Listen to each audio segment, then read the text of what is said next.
കോഴിക്കോട് കുറ്റ്യാടിയിൽ കാട്ടാന ദൌത്യത്തിനിടെ RRT ഉദ്യോഗസ്ഥന് പരിക്കേറ്റു. കുട്ടിയാന ഓടിച്ചപ്പോൾ കുഴിയിൽ വീഴുകയായിരുന്നു. താമരശ്ശേരി RRTയിലെ കരീം എന്ന ഉദ്യോഗസ്ഥനാണ് പരിക്കേറ്റത്. കാട്ടാനയെ പിടികൂടാനുള്ള ദൌത്യം ഇന്നും തുടരും.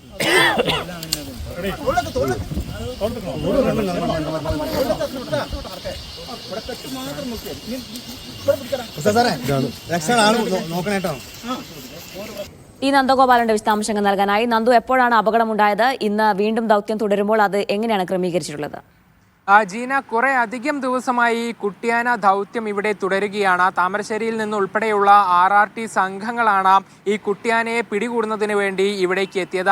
അങ്ങനെ ഇന്നലെ ഈ ആനയ്ക്ക് വേണ്ടിയുള്ള പരിശോധന വനത്തിനകത്ത് നടക്കുമ്പോൾ ഈ RRT സംഘം കുട്ടിയാനയുടെ മുന്നിൽ പെടുകയായിരുന്നു. കുട്ടിയാന ഈ RRT സംഘത്തിന് നേരെ ഓടിയെടുത്തപ്പോൾ ഇവർ ഓടി മാറി. അതിലാണ് ഈ RRT അംഗമായ കരീമിന് പരിക്കേറ്റത്. താമരശ്ശേരിയിൽ നിന്നുമുള്ള RRT സംഘത്തിലെ ഉദ്യോഗസ്ഥനാണ് കരീമ. ഇദ്ദേഹം ഒരു കുഴിയിൽ വീണ പരിക്കേൽക്കുകയായിരുന്നു. പിന്നീട് കൂടെയുള്ള ഉദ്യോഗസ്ഥരാണ് ഇദ്ദേഹത്തെ താങ്ങി പുറത്തെത്തിച്ചത്.